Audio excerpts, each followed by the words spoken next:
లేట్గానే పెడుతున్నాము.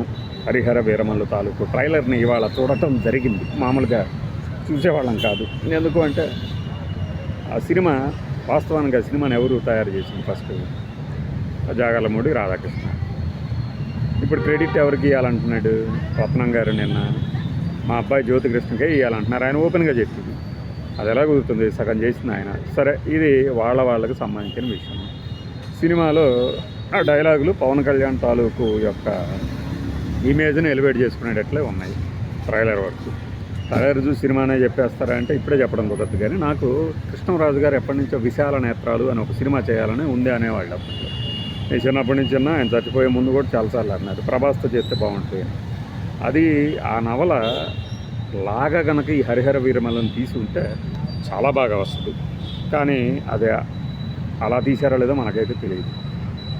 ఇది చరిత్ర అంటారు. ఎక్కడ ఉందో ఈ చరిత్ర ఎక్కువ మందికి తెలియదు కాబట్టి తెలియదనే చెప్పాలి. తెలియనంత మాత్రం చరిత్ర కాదా అంటే రాజమౌళి తీస్తాడు చరిత్రలు, అవన్నీ నిజమైన చరిత్రలు.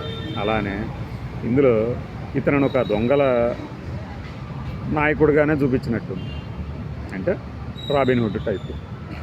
కోహినూరు అనే వజ్రాన్ని కొట్టాలంటే ఒక రామబాణం, ఆ రామబాణం ఈ హరిహర వీరమల్లె అంటే ఇందులో ఒక డైలాగు చాలామంది నేను రావాలని కోరుకుంటారు ఆయన ఫ్యాన్స్ కోసం, కానీ మీరు మాత్రం ఇప్పుడు వద్దంటున్నారు అంటే ఎవరైతే ఆ సినిమా ఆగిపోయింది ఇక రాదు అన్నారు.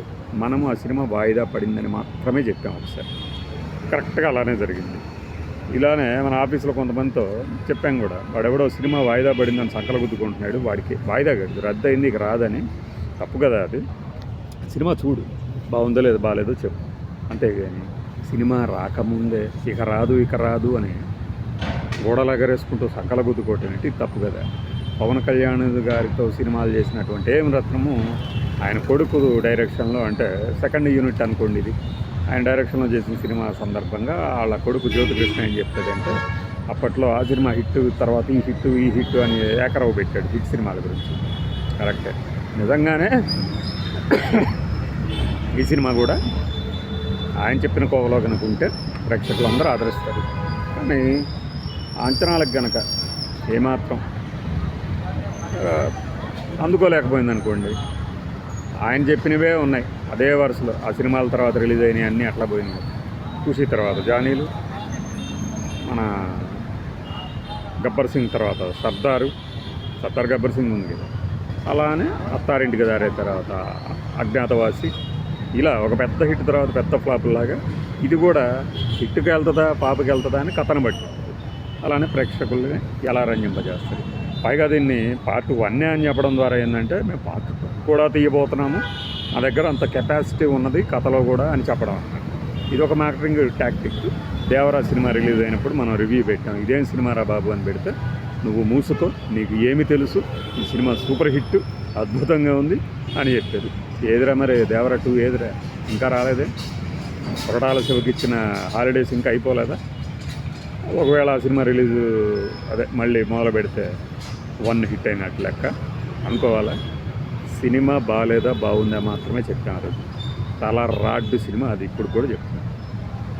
బాగుంటే చూడండి. ఇప్పుడు కుబేరా గురించి మనం పెడితే ఒక వ్యక్తి పెట్టాడు కామెంట్, నువ్వు ఆపు తెలుగు హిందీ కాదు అన్ని చోట్ల సూపర్గా ఉంది సినిమా, సూపర్ హిట్ అని. అంత బాగుంటే రెండోసారి చూడండి సినిమాని, చూద్దాం. కుబేరా సినిమాని రెండోసారి చూడండి, చూద్దాం. పైగా నేనే ఏమి చెప్పానంటే ఈ కలెక్షన్స్ హిట్ ఫ్లాప్ కూడా కాదు, ఆ సినిమా నాకు ఎలా ఉంది అనేది నేను చెప్పాను. ఆ 2 ఫలితాలు అలానే ఉన్నాయి కదా. ఇప్పుడు ఈ హరిహర వీరమల్లు తాలూకు ట్రైలర్ని చూసి సినిమాని అంచనా అంటే కరెక్ట్ కాదు. ట్రైలర్ ఎలా ఉంది అంటే మామూలుగానే ఉంది. ఎక్కువగా గ్రాఫిక్స్ వాడినట్టు అర్థమవుతుంది. వీటిని ప్రేక్షకులు ఏమాత్రము ఆదరిస్తారు అనేది పూర్తి సినిమా చూసి కానీ మాట్లాడతారు. పవన్ కళ్యాణ్ ఇమేజ్కి తగ్గట్టే తీస్తారు కదా సినిమా. పైగా ఇప్పుడు రాజకీయంగా కూడా ఉన్నాడు కాబట్టి కొన్ని ఆ చమకులు కూడా జొప్పించి ఉంటారు. ఈయన ఈ త్రివిక్రము దానికి ఏదో సాయం చేశాడు అని చెప్తున్నారు కదా, ఆయనకి అంత ఖాళీగా ఉంటున్నాడు ప్రతి సినిమాకి సాయం చేయడానికి? అభ్యంతరం కాదు, అడుగుతున్నాం ఊరిక.